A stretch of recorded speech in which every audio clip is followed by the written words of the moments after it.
My beloved brothers and sisters, Allah subhanahu wa ta'ala chooses for us certain things.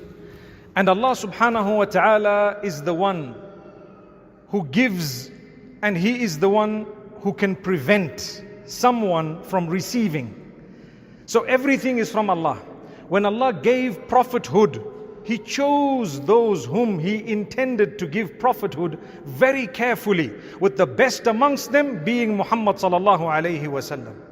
And we need to know that from among the people, Allah subhanahu wa ta'ala had chosen them to go through test upon test. If you think that you have had issues in your life, or you have had problems or difficulty or calamity or hardship in your life, you need to simply go through the lives of those whom Allah chose, being higher than you and I in rank.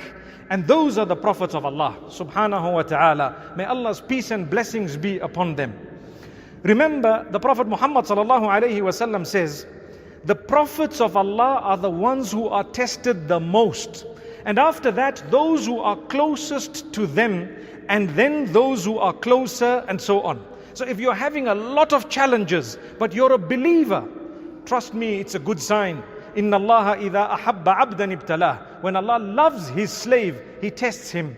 It's supposed to bring you closer to Allah. It's supposed to bring you closer in a way that your heart is softened. You become a better person. You become more conscious of your obligations. And you become a person who knows, subhanallah, that I'm supposed to be abstaining from sin. And wherever I falter, I should be seeking the forgiveness of Allah with hope in the mercy of Allah.